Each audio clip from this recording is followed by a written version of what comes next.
우리가 이 세상을 살아가다 보면 말을 참 잘하는 사람을 만나게 됩니다. 그런 사람들을 보고 있으면 어떻게 저렇게 말을 잘할까라는 감탄사가 절로 나옵니다. 그 사람의 말만 듣고 있으면 이미 모든 것들이 다 이루어진 것만 같습니다. 이미 성공했고, 이미 합격했고, 이미 세상을 다 가진 것만 같습니다. 새해 계획도 얼마나 구체적으로 잘 세웠는지 모릅니다. 말하는 거 들어보면 다이어트 석 달 안에 다 끝날 것 같습니다.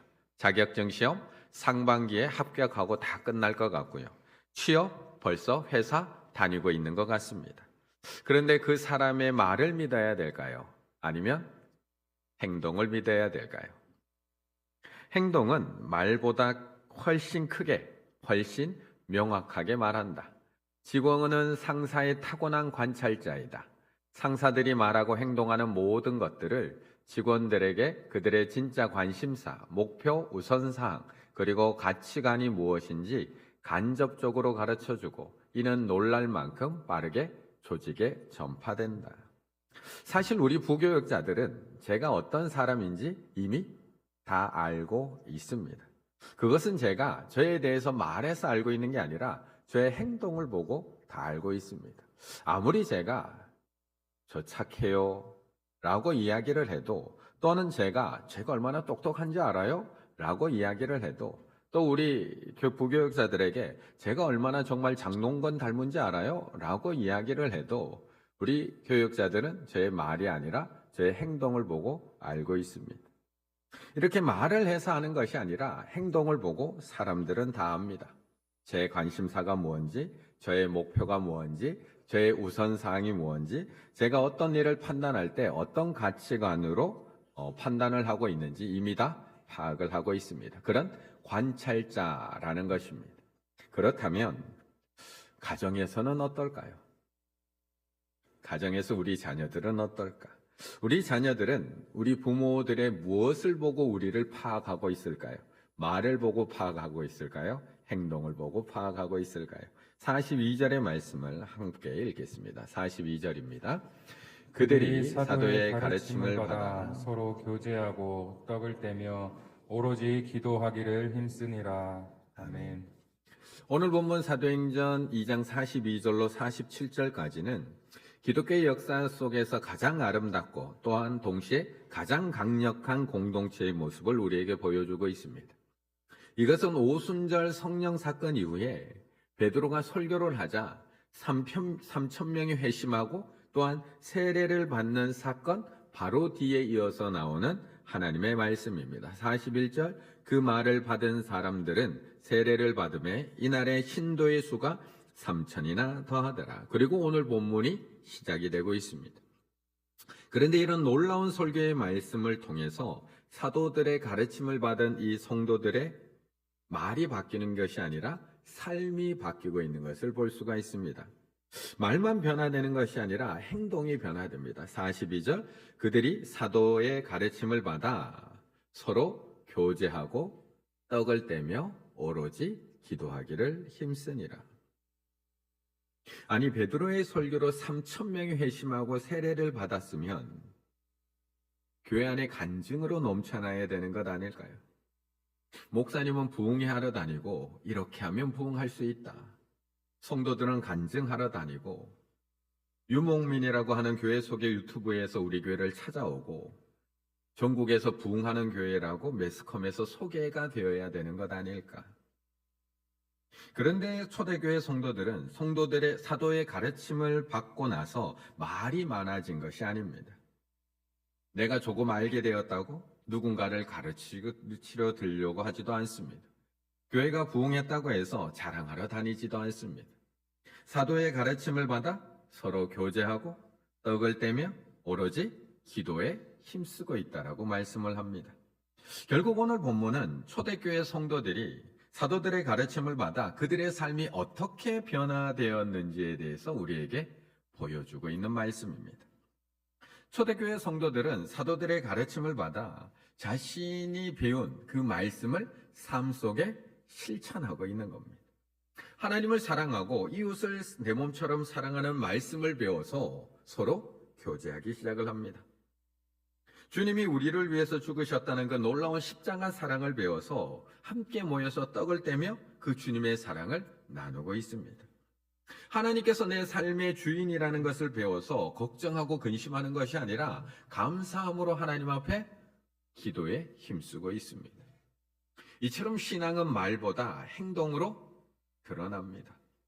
우리가 아무리 감추려고 해도 우리의 믿음 없음이 우리의 조급함으로 드러날 수밖에 없습니다. 우리의 사랑 없음이 우리의 입술로 드러날 수밖에 없고요. 우리의 오래 참지 못함이 우리의 분노로 드러날 수밖에 없고, 우리의 온유함이 없음이 우리의 얼굴과 우리의 행동으로 드러날 수밖에 없다는 겁니다. 바울에게는 영적 아들인 디모데가 있었습니다. 그는 너무나 아름다운 신앙을 갖고 있었습니다. 디모데후서 1장 5절에 보면 그의 신앙을 이렇게 표현하고 있습니다. 이는 내 속에 거짓이 없는 믿음이 있음을 생각함이라. 이게 디모데의 믿음입니다. 디모데 속에는 거짓 없는 믿음이 있었다는 겁니다. 그렇다면 이 거짓 없는 믿음은 어디서부터 왔을까요? 그의 어머니의 말에서 배운 것일까요? 성경 읽어야지, 큐티 해야지, 자면 안 되지, 오늘 용돈 없다, 엄마의 말에서부터 배운 걸까요? 아니면 외할머니의 근엄한 교훈으로 배운 걸까요? 상현아, 우리 집이 어떤 집안인지 아니? 너희 할아버지 때부터 4대째 믿음의 집안이란다. 너희 할아버지가 평양신학교 학장을 지내셨지. 그러니까 네가 훌륭한 목회자가 되어야 한단다. 왜 좀 로이스의 훈계 때문에 거짓 없는 믿음이 생겼을까? 그런데 그 말씀, 디모데후서 1장 5절을 조금만 더 읽어 내려가다 보면 이 믿음은, 이 순전한 믿음, 이 거짓 없는 믿음은 먼저 내 외조모 로이스와 내 어머니 유닉의 속에 있더니 내 속에도 있는 줄을 확신하노라고 말씀하고 있습니다. 분명히 외조모 로이스와 어머니 유닉애가 가르쳤을 겁니다. 성경의 모든 내용을 이해하기 쉽게 잘 지도하고 가르쳤을 겁니다. 하지만 지식적인 가르침에서 끝나지 않았다는 겁니다. 거짓 없는 믿음, 진실된 믿음, 일관된 믿음, 말과 행동이 일치하는 거짓 없는 믿음, 삶으로 보여주었다는 겁니다. 그렇다면 우리의 자녀들은 무엇을 듣고 믿음이 자라나게 될까요?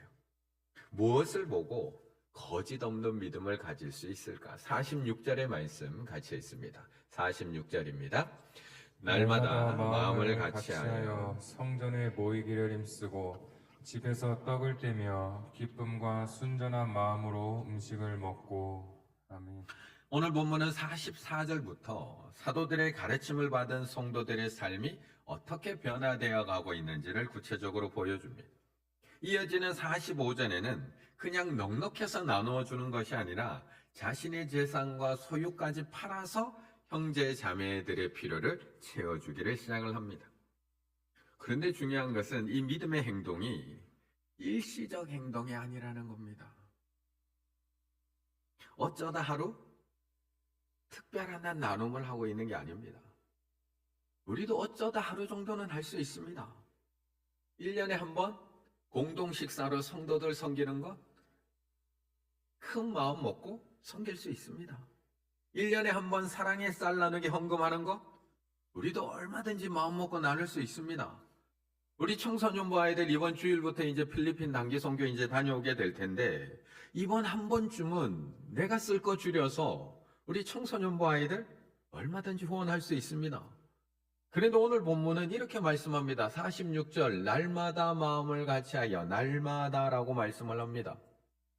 이렇게 믿음으로 함께 살아가는 나눔과 섬김이 날마다 이어지고 있다라고 말씀하고 있는 겁니다.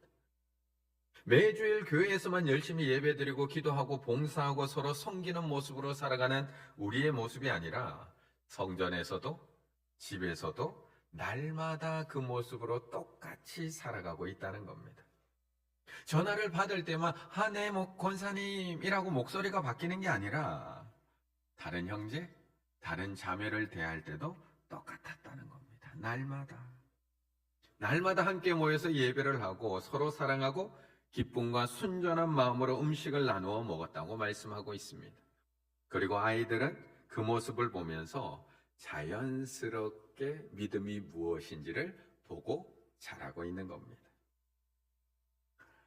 자녀는 부모의 말이 아니라 뒷모습을 보고 자란다라고 이야기를 합니다. 그래서 문제아는 없고 문제 부모만 있다라고 하는 것 같습니다. 행동은 말보다 크게 말한다고 합니다.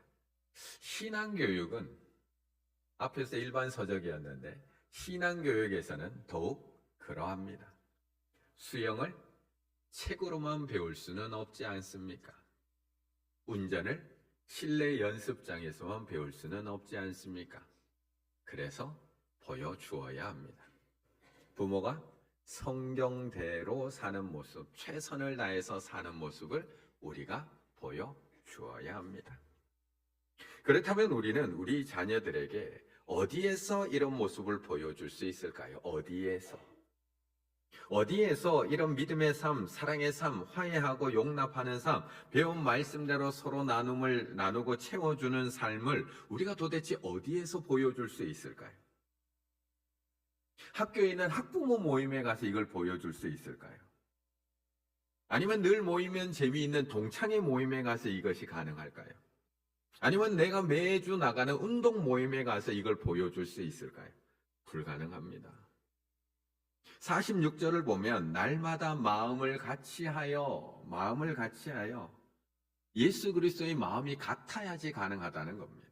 마음이 같지 않으면 불가능합니다. 나는 상대를 주님의 사랑으로 섬기는데 상대는 주님의 사랑을 모르면 그 사랑이 불가능합니다. 나는 주님의 마음으로 나의 것을 팔아서 섬기려고 하는데 상대에게 그 주님의 마음이 없으면 그 마음을 이용할 뿐입니다. 예수 그리스도 안에서 같은 마음을 품고 있지 않기 때문에 날마다 마음을 같이 하여 모일 수가 없고 서로 사랑할 수가 없으며 믿음의 삶을 그 안에서는 보여줄 수가 없는 겁니다. 마음이 같아야지만 이것도 가능합니다. 그래서 이 코이노니아, 나의 것을 나누고 영적인 깊은 교제를 나눌 수 있는 일은 같은 주님의 마음으로 모인 구역 안에서만 가능한 일입니다. 같은 주님의 마음으로 모인 구역 안에서만 필요를 따라 나눠주고 통용하고 서로를 채워주며 믿음의 행함으로 서로를 세워주는 것이 가능하다는 겁니다. 이렇게 우리가 교회 안에서뿐만 아니라 날마다 가정과 구역에서 믿음의 삶, 사랑의 삶, 나눔과 기도의 삶을 살아갈 때 우리 귀한 자녀들은 우리의 뒷모습을 보면서 배울 수 있습니다. 아, 저게 신앙이구나. 아, 말씀이 이렇게 삶으로 드리는 거구나.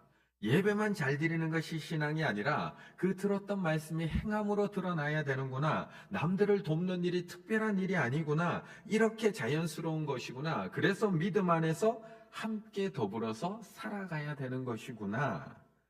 우리는 말이 아니라 서로를 위해 기도하는 우리의 모습, 서로를 격려하는 우리의 손길, 서로를 붙잡아서 일으켜주는 우리의 행함을 통해서 우리 자녀들은 그 믿음으로 자랄 수 있다는 겁니다. 그렇다면 이제부터 우리는 우리의 자녀들을 특별하게 가르치려고 하기보다는 보여주셔야 됩니다. 우리 유치부 부모님들 보여주셔야 됩니다. 우리의 일상을 보여주셔야 됩니다. 일상을. 이렇게 양복 입고 거룩한 모습으로 여기에 서 있는 교회 생활만 보여주는 것이 아니라 가정에서, 구역에서, 삶 속에서 내가 믿음의 사람으로 어떻게 사랑하고 어떻게 섬기고 어떻게 나누고 어떻게 화해하고 어떻게 견디며 믿음을 가지고 살아가는지 우리의 일상을 아이들과 공유해 주셔야 됩니다. 47절의 말씀 함께 있습니다. 47절입니다. 하나님을 찬미하며 또 온 백성에게 칭송을 받으니 주께서 구원받는 사람을 날마다 더하게 하시니라. 아멘.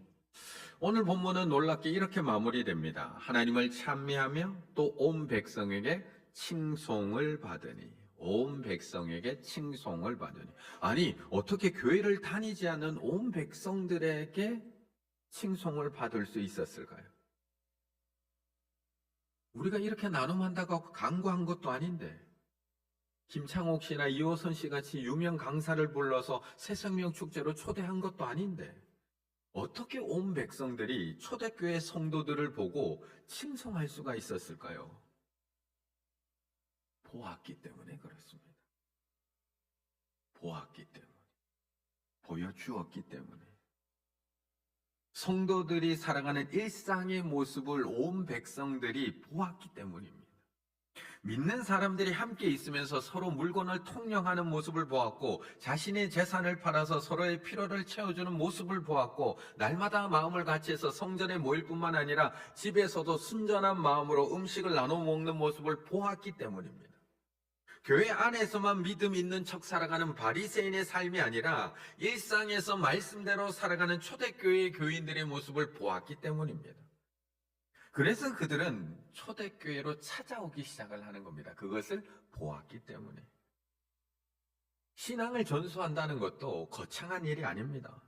우리가 큰 마음을 먹고 결단하고 준비해야 되는 것이 아니라 46절 날마다 마음을 같이하여 성전에 모이기를 힘쓰고 집에서 떡을 떼며 기쁨과 순전한 마음으로 음식을 먹고, 순전한 아펠로테티, 거짓 없는, 꾸밈 없는, 거짓 없고 꾸밈 없는 모습 보여줬다는 겁니다. 믿음으로 살아가는 그 꾸밈 없는 일상들을 공유했다는 겁니다. 내가 먼저 말씀대로 살아가려고 애쓰는 나의 삶을 거짓 없이 보여주시면 됩니다.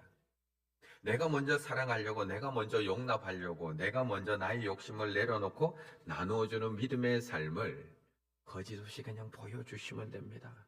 순전한 꾸밈 없이. 예수님도 이 땅에 오셔서 12명의 제자들을 제자 훈련하십니다. 어떤 교재로 하셨을까요? 몇 주의 커리큘럼으로 제자 훈련하셨을까요? 어떤 잘 짜여진 교육 과정을 만드셔서 12명에게 신앙 교육을 하셨을까? 전수를 하셨을까? 마가복음 3장 14절에 보면 이렇게 말씀합니다. 이에 12를 세우셨으니, 이에 12명을 세우셨으니 그 이유는 자기와 함께 있게 하시고, 자기와 함께 있게 하시고. 그래서 예수님은 늘 함께 하시는 겁니다. 다 데리고 다니십니다. 그리고 다 보여주십니다. 길을 갈 때에도, 누구 집에 들어갈 때도 함께 하십니다. 환영받고 존경받을 때도 함께 할 뿐만 아니라 거부당하고 조롱당할 때에도 다 보여주십니다. 변화산 위에 오병이어 현장, 풍랑이는 바다 위에서만 다 보여주시는 것이 아니라 겟세마네 동산에서 채찍맞고 쓰러질 때도, 재판정에서도, 심지어 십자가에서 달려 죽어가는 모습까지도 다 보여주십니다. 그런데 그 모습을 회당이 아니라 일상에서 보면서 부족한 제자들은 참전 제자가 되어갑니다. 신앙이 성장해 가고요. 어떻게 기도해야 되는지, 어떻게 죄인들을 대해야 되는지, 어떻게 아이들을 사랑해야 되는지, 어떻게 다른 사람의 발을 씻어줘야 되는지, 어떻게 십자가 위에서도 나를 못 박는 저들을 위해서 기도하며 용서해줘야 되는지를 배워가는 겁니다. 그런데 우리는 왜 안 보여주는 걸까요? 우리는 왜 자녀들에게 안 보여주는 걸까요? 왜 우리는 자녀들을 구역 모임에 데려가는 것조차 힘들어하는 걸까요? 왜 우리는 아이 때문에 구역 모임에 못 간다라고 생각하는 걸까요? 아이들이 구역 모임에 방해가 되는 것일까요? 아니면 내가 방해받고 싶지 않아서일까요? 왜 교회에 못 데리고 오는 걸까요? 아이들이 예배를 방해하는 걸까요? 내가 방해받고 싶지 않은 걸까요? 이제 보여주셔야 됩니다. 편하게 보여주셔야 됩니다. 예배 시간에 좀 데리고 다녀도 괜찮습니다. 애들 왔다 갔다 해도 괜찮습니다. 보여주셔야 됩니다. 구역 모임에 와서 애들 조금 떠들어도 됩니다. 나중엔 아이들끼리 구역 모임 합니다. 실제입니다. 아이들끼리 구역 모임 합니다. 엄마들 하고 있으면. 믿음의 모습, 일상의 모습을 꾸밈없이 보여주셔야 됩니다. 주일에 경건하게 앉아서 예배 드리는 모습만 보여주는 것이 아니라 가정에서, 구역에서 내가 어떻게 믿음으로 살아가는지를 보여주셔야 됩니다. 그리고 만약 아이들에게 보여주지 못할 우리의 믿음의 삶이라면 이번 기회에 한번 돌아보셔야 됩니다. 아이들에게 보여주지 못할 나의 믿음의 삶이라면 이번 기회에 한 번쯤 내 신앙을 점검해 보셔야 됩니다. 아이들에게 보여주지 못할 구역 모임이라면 우리가 제대로 모이고 있는지 우리 구역 모임 돌아보셔야 됩니다. 아니, 아이들에게도 보여주지 못하는데 어떻게 주님 예수님께 보여드릴 수가 있고 어떻게 하나님 앞에 그것을 보여드릴 수가 있는가요? 아이들은 자연스럽게 보고 자랍니다. 우리가 가정에서 교회에서 어떻게 예배 드리는지도 보지만 우리가 어떻게 서로 사랑하고 어떻게 서로의 필요를 채워주며 어떻게 함께 모여서 꾸밈없이 믿음의 교제를 나누는지 아이들 다 보고 자랍니다. 그리고 그 안에서 아이들도 함께 할 수 있을 때 아이들도 나도 이 신앙의 공동체의 일원이구나를 느끼며 자라가게 됩니다. 우리의 자녀들이 자연스럽게 우리 충일의 부모님들의 모습을 보면서 정말 순전한 믿음, 꾸밈 없는 모습으로 자라갈 수 있도록 모든 문들을 우리 아이들에게 활짝 열어줄 수 있는 우리 충일의 가족들이 다 되시기를 간절히 바라겠습니다.